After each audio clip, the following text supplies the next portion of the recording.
Hello. Good afternoon, everyone. My name is Luisa Santos. So if you think you're in the wrong class, wrong room, you're not. I changed a little bit of the title because the initial title made some people think I was the founder of H3. I'm not. This is just an application. I find the project super great. Some smarter people than me made this project, and I'm just going to show you a really cool application of it that simplifies so much distance calculations. Going to explain a little bit more. But before I start, I want you to introduce me. So I am Brazilian. I was born in Paraíba. This is my beautiful city. If you want to grab a flight 4 hours east, you can go to the most beautiful cities, beautiful beaches, and enjoy your time. Some other information about me. I'm a data engineer, so I work with global weather forecasting data. This is going to show up in the presentation because I will talk about databases and indexes, and if you're here, you probably already know what it is. But I'm also a master's student in operations research, so my academic side is going to show a little bit. I'll try not to bore you too much. And just some fun facts. I'm a V2 rock climber, which means I'm like average. BJJ Blue Belt, and then a Blue Mountain Biker. So that means I have a lot of adventures and fun. If you like any of those stuff, then reach out to me later. I love talking about all that. I love talking about this as well, so you can also talk to me about this. Why should you care? Now, I'm talking about neighborhood search. It's used in emergency services, retail, transportation, telecommunications, wildlife conservation, urban planning, so many things, where we're looking at two groups and we're trying to find the closest. Now, you probably have your own use case that you're thinking about. Otherwise, you could be here just to hear more about me. Hopefully, you have a use case. But just so we are in the same page, what is an index? I'm imagining that since you're coming to this talk, you already know what it is.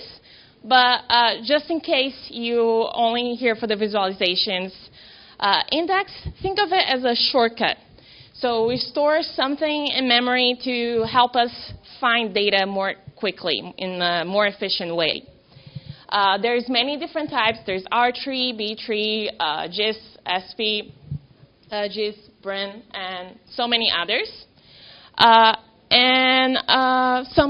For spatial data, most of you know that some common spatial indexes are GIS, BRIN, some methods, SP, GIS, which uses some way of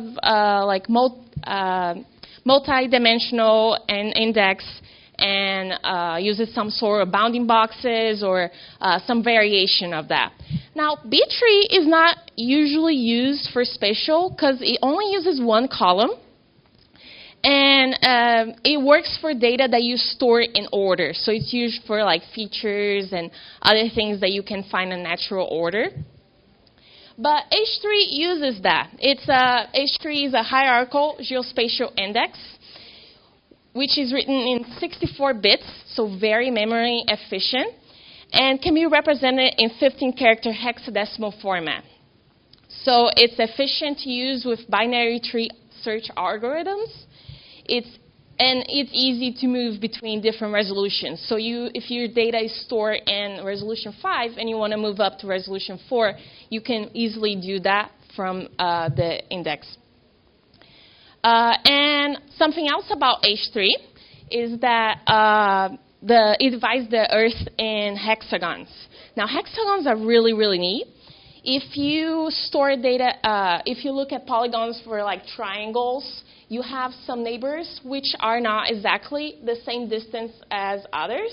Same thing for squares. If you're in the diagonal, then you're not as close as a neighbor as if you're in like north or south. But in hexagons, every distance is the same. And it's going to be efficient for what I'm trying to do here to find the nearest neighbor. Now, air is also relatively the same. If you have tried to calculate distances using lat long, you know how hard it is. You need to use all these fancy formulas that uses the angle of the Earth, and you know how it can be a pain. But H3 solves this problem. Time for you to think on how you want to use. Okay. Now, another good thing about H3 is that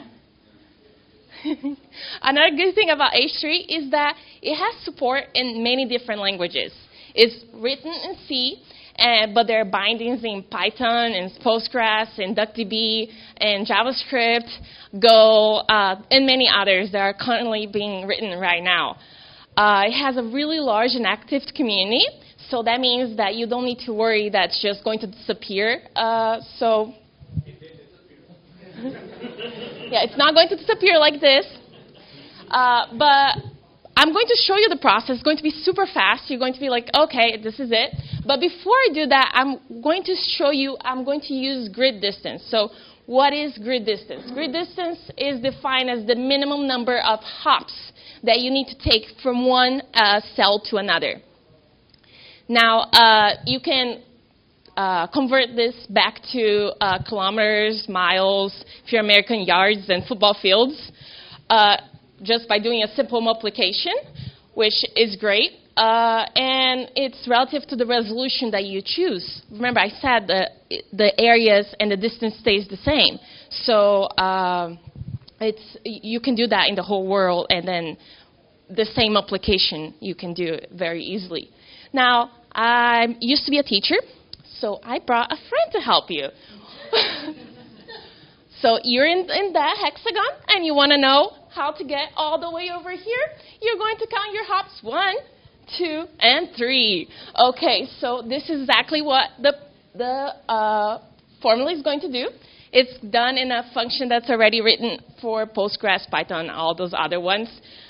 Just a note, if you have hexagons in different resolutions, you can't really do this.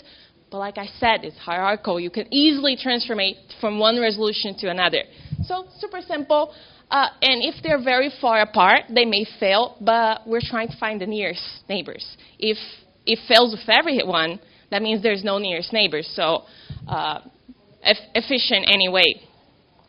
Now, I want you to notice that the examples I gave isn't the typical nearest neighbors. If you've seen nearest neighbors in other places, you've probably seen that it's one table, one data set, and you're trying to find the smallest distance from things that are in the same group.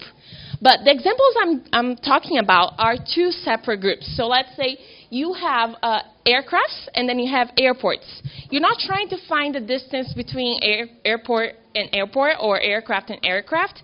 And this is important because if you are trying to do that, then it's a different use case. Then you need a different way of doing this. But because I have these two different groups, instead of calculating the distance of all the airplanes and all the airports, I can calculate the smaller group with the hexagons and then simply call a query for the hexagon. So think about it. Yeah, just think of the power of this. Not even the computer can handle. Okay. So let's say you have Brazil here, and I can't remember exactly what resolution I chose for this visualization, but let's say you have the smaller group right here of airports, and I simply want to, instead of using all those airplanes and calculating distance to all of those, I'm simply going to look at these hexagons and calculate the distance to the airport. Now, this is very, very relevant in many different cases. For example, in my work, I am calculating distance for lightning strikes, which is 10,000 for every second. And I can really, really easily do this as well. So once I calculate all these distances, and then I simply do a query. This is the whole process. This is the whole magic. instead of doing those very complex algorithms, we can simply do this simple process. So we have point data that we get from some API. Then we convert to H3 index. Then we calculate the k-rings, so those little numbers I showed you in the previous image. And then I just group data by the H3 index, and then keep the closest. So a simple group by.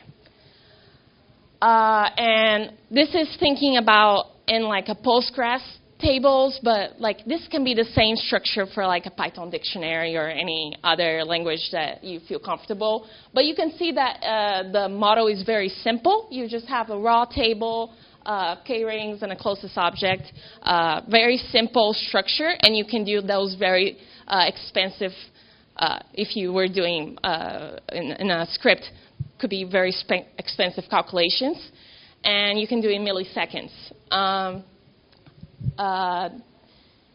This is it on what I wanted to show you, but some of you are probably here because you were looking for some visualizations. And there's actually someone from our community, Jason, right there. He has a blog post on doing data analytics with H3. And I think Mike has already left, but he was saying also that he uses for other things. So we have people in our community using it and doing amazing things with it. There is some resources using DuckDB with QGIS and Postgres with QGIS, and other use cases. Right now, I'm very interested in using raster data for this, and there's some resources, but I still know like very little about it. But if you're interested in this, you have cool ideas for it, I would love to hear about it. And that's all I had to bring. Thank you.